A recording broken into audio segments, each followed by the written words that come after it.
All right, so here is the wrist superset. We have first knuckle raises. The second exercise we're calling knucks. It's a wrist flexion exercise. So one of the most important things to remember, there's really two things about this, other than keeping the reps slow and controlled, is number one, we need to keep the elbows as straight as possible. You're gonna be really tempted to wanna bend your elbows. It's okay if there's a little bit of that initially, but you're gonna wanna iron that out. And the reason why, the more you bend your elbows, the less we're isolating and strengthening the wrists, and the more we're encouraging compensation at the elbow. So try to be aware of that when you're doing these exercises.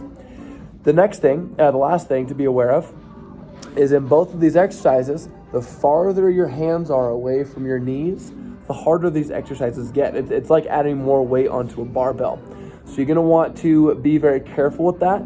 The wrists are a very important joint to be mobilized and strong, but if they get injured, they take a very long time to heal, and that's because they don't get a lot of blood flow. So don't be afraid to start off in a very conservative loading and stay there for as long as needed, all right?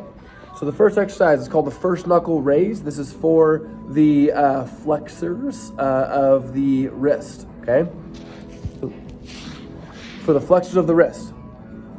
And so we're gonna wanna keep the fingers splayed out. Again, like I said, if you're new to this, you're gonna wanna start pretty close to your knees, okay?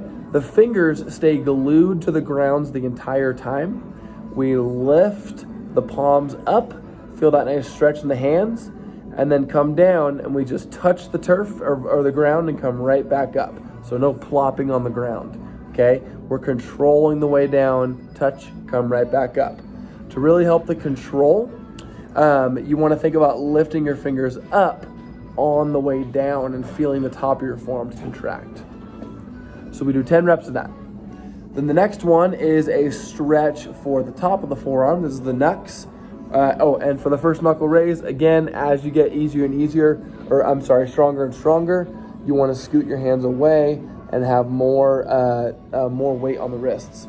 All right, the knucks. We're gonna make fists, keep your fists clenched. We're gonna put your knuckles on the ground like this, okay? Keeping your elbows straight. We're going to do this motion. We're curling the wrists in, okay? And then come back up.